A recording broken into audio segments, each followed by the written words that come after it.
All sports, all plays. Yeah. All sports, all plays. All sports, all plays.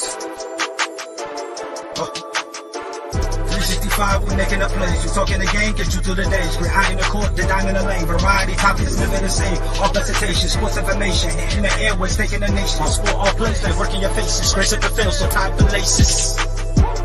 All sports, all plays. Yeah.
What's up, everybody? Welcome to Easy Money, a sports betting show. Tuesday, August 20th, 2024. I'm Chris Gonzalez, joined by Tony Gonzalez. How's it going? I'm going fantastic. It's going pretty fucking good till I hit live now. I've lost the lid to my drink. Chris, you have a lot of luck. None of it's good. That's why I've been trying to tell Stevie the other day, like, dude, you don't understand how bad my luck is. He's like, he thinks I'm full of shit. I did that poker the other night. He said, no, dude, you do have the bad luck. 'Cause I just kept getting, I had kings. Everybody else was playing gut. Nobody else gutted. Fucking Kitty had aces. So I took $25 out in the fucking pot. And then in between, I had like ace 3 and a fucking 3 comes up. So I have to double the pot. Me and Richard were both struggling there for a while. Richard ended up coming out on the better side of it. I didn't lose too much. I lost more last time we played cash game. That's why I like playing hold'em. I do better.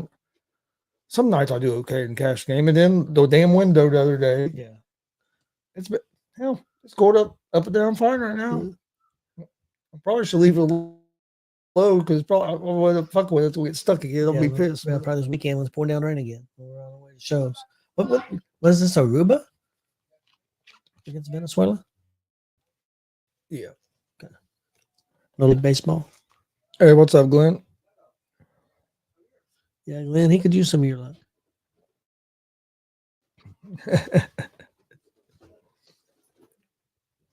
Oh, yeah. Glenn has the totally opposite luck that I have. Yeah, Kansas City whipped up on the Reds over the weekend. But hey, the Reds did get a win last night against the Blue Jays. Got that series started off on a good note. Glenn probably knows this. And Glenn, you're right. Caitlin Clark has been going off since the break. Well, the last 16 games, they're 11-5. One of the better teams in the league right now. Hopefully they can keep playing and catch fire. Do you think they could do some damage in the playoffs? Yeah, I think they can. I think they're a dangerous team and a real dangerous team the second half of the second part of the season, whatever you want to call it. If another guard keeps shooting like she's shooting. Well, the one guard, it was two different guards. Yeah, there's two of them, yeah. That Mitchell shot the hell out of the ball the one game, and then that Lexi Hall shot the hell out of the ball the other game. And then Clark's been scoring 28, 29 points and having 9, 10 assists. And speaking of all that, I was watching. Hopefully, they'll finally end the silliness that Angel Reese is Rookie of the Year talk. Ain't no way. There's only one Rookie of the Year right now. And Angel Reese is having a good year. Yeah, she had another good game the other night, but yeah, Caitlin Clark's been Rookie of the Year. Yeah, No doubt. But anyway, what I was going to bring up, and Glenn will probably know about this too, maybe can interject. I seen a video as that game was ending where that coach was mad about something, and she comes over and gets in the other coach's face, and then a couple players comes over and gets in that coach's face. I also seen when Caitlin was hyping up the fans as the game's ending, another player from the other team makes a beeline and kind of gives her a elbow type push. Well, she's pissed off. What these winning teams can't take losing. No, and they lost to a team that they've been. Seattle was dominating Indiana for a while. I mean, Yeah. last few years. But I didn't see all of it.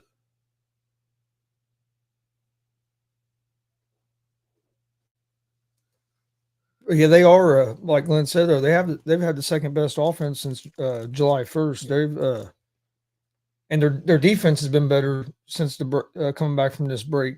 If they can keep the defense that they've been playing the last two games, they can stay up at that level. They'll be dangerous because of their offense, or because they have people they have shooters on the team. They have women that can score, and they're getting used. I think they're getting used to playing with Clark and some of her passing. They're starting to catch the passes and finish them. Where earlier in the year, some of those turnovers, some of the turnovers are her fault. I'm not saying that at all, but some of them turnovers were going off hands and stuff just because they didn't have chemistry together and weren't used to passes coming from Clark like that.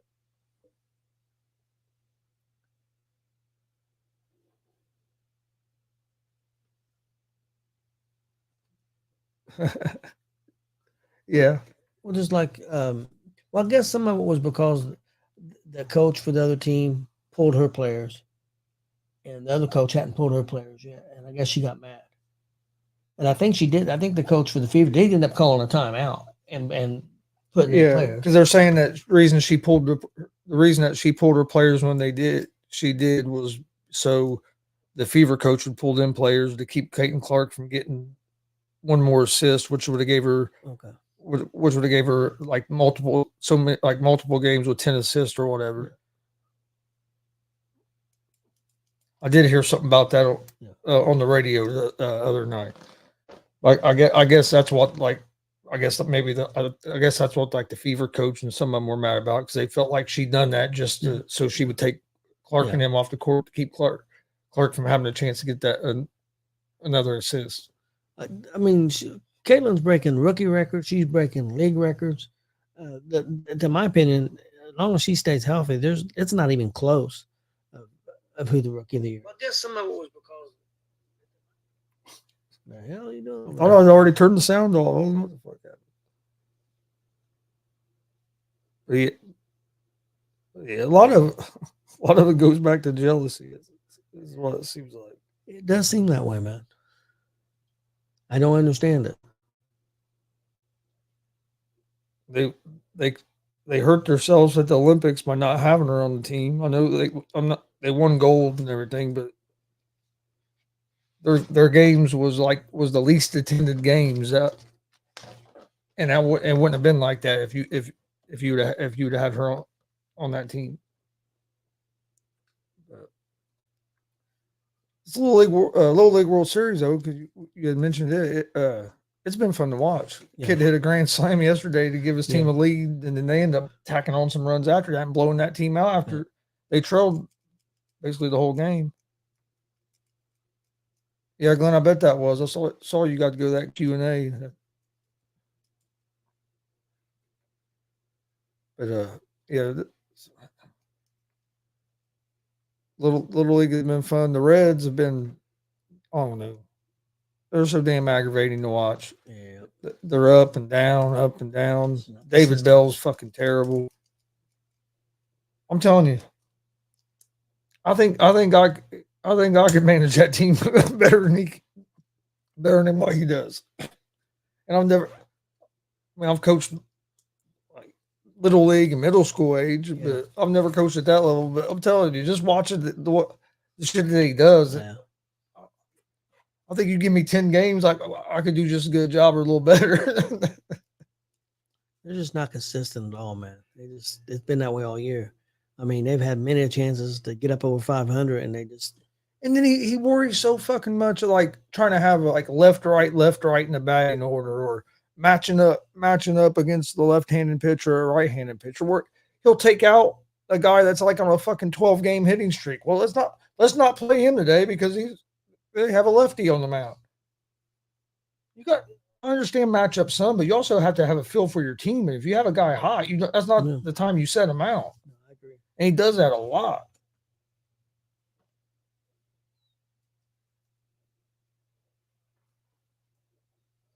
Frankie, why is it getting weird? They're going to have a strap match. What's weird about that? I know some people was put off by the bracelet stuff. Strap-on match. Strap-on. That's more maybe you and Jay's type match. I don't know about you guys would probably have a strap-on match. Who'd win that strap-on match between Jay and Frankie? I'm not even going there. Oh Lord. Was Raw any good last night? I didn't watch it. It was pretty solid. It wasn't as good as the last week, but the first hour was really good. It tailed off just a little bit. It was still good. Frankie said definitely we.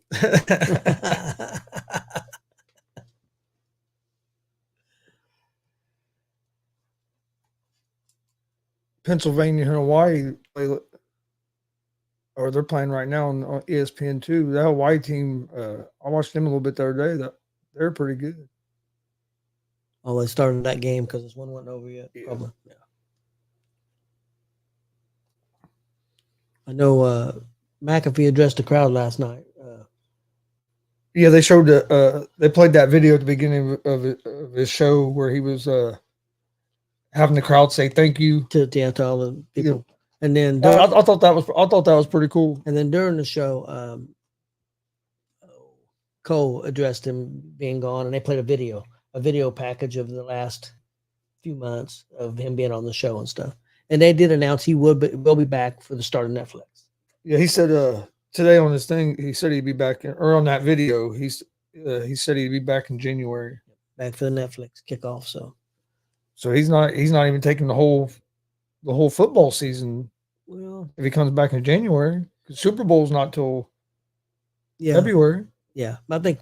I mean, it won't be much. Yeah, but college football is his main thing. It covers some, but the college football ends in January sometime. Yeah, early January with the. Well, did it extend any with this new playoff? Yeah, I'm not sure. Oh yeah, and back for Royal Rumble. You know he's going to be at Rumble. Yep. But yeah, I thought that was pretty cool. When they played that video, I thought that was pretty cool. Told Michael Cole he was the greatest of all time. But yeah, it's like I say, I think he adds a lot when he's on there. So I enjoy when he's on there. Yeah. I'm interested to see how the new guy, which I can't remember his name, but he's the one that did boxing and stuff for Tessitore. Oh yeah. You think he'll do all right? I think he'll do good. They say he's a big wrestling fan, so that's going to help if he is. Yeah, I think Tessitore will do good.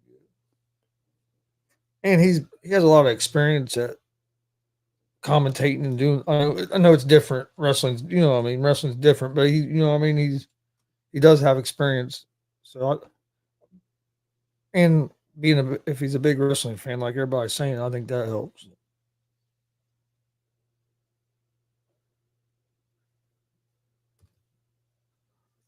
All right. Well, last time we done a show, I went 4-0 in my picks. So that put me at 445 and 385. I'm 430 and 306 right now. For today, I end up going with 4 games. I'm going to go with the Diamondbacks on the money line at the Marlins. I'm going to go with the Yankees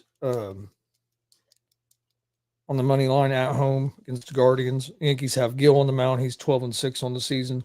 They have the big pitching advantage tonight. I'm going to take the Reds plus 1.5 at the Blue Jays. Blue Jays don't – their pitcher's decent. Reds have Spires on the mound. He's actually pitched pretty well his last couple starts. I know his ERA is like around 4, but he's pitched better than that, especially his last couple starts. Pitched a real pretty good game his last start. And of course, we end up blowing it somehow for him. And then I'm going to take the Phillies on the money line on the road at the Braves. Braves had another big injury, losing Austin Riley for the rest of the season. And the Phillies have Wheeler on the mound tonight. He's 12-5 on the season. Having a real solid year. So I'm going to go with the Diamondbacks money line, Yankees money line, Reds plus 1.5, and the Phillies on the money line. Okay, my picks for tonight, I also took Arizona money line on the road at Miami. They've been one of the hottest teams in baseball here since the All-Star break, basically. Yep. Well, they kind of did that last year too, didn't they? Then I've got the Yankees also at home money line against Cleveland. I went with Philadelphia money line on the road against Atlanta. I went with Houston at home money line against Boston, and I went with the Dodgers money line at home against Seattle. That's my picks for tonight. And we got a tie game now. And bottom of the 6th, bases loaded, no out. No outs, yeah. Venezuela has a big opportunity right here. They just play 6? Yep. Yeah, all they got to do is score a run in it. Yeah, he's got to put the ball in play. Well, basically put the ball in play because they have to go home with it to try to get the force out. But if you can get one out of the infield, and they need a strikeout. You can try tag up. You need a strikeout and hope for a double play ball. You're on defense, or get a ground ball to the infield and go home. They have the infield in, but the problem about infield in, especially in Little League, bases are only 60 feet away. You come in, a hard hit ground ball gets on you quick. Yep. Because you're inside them bases. You're only 45, 50 feet away from the plate. Because Little League, the pitcher mound's at 46. And then you want to do is make contact here if you're Venezuela.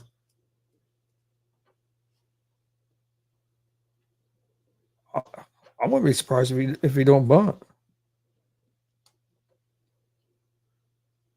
If you can bunt that ball. I don't think he went 0-2. Yeah, but no, I mean because if you could have a guy lay a bunt down, by the time they charge and get there, that ball, it's going to be hard for him to make a play at the plate, especially if you can do it down the line.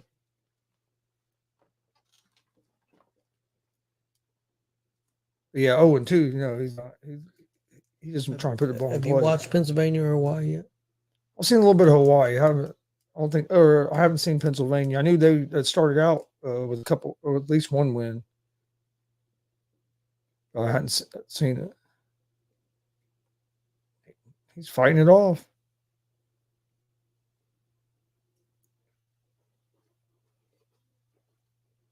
This is an elimination game, so the loser's done. Oh, man. Aruba's not a team that you hear a lot about. I mean, honestly, Venezuela you hear more about than Aruba over the years. All right. Well, did you have anything else for today? No, I think we're good to go. All right. Well, we appreciate everybody watching. Please hit that subscribe button on YouTube at Gonzo Sports Room. Like and follow Facebook, Twitch, X, Instagram, all Gonzo Sports Room as well. And we'll see you guys tomorrow.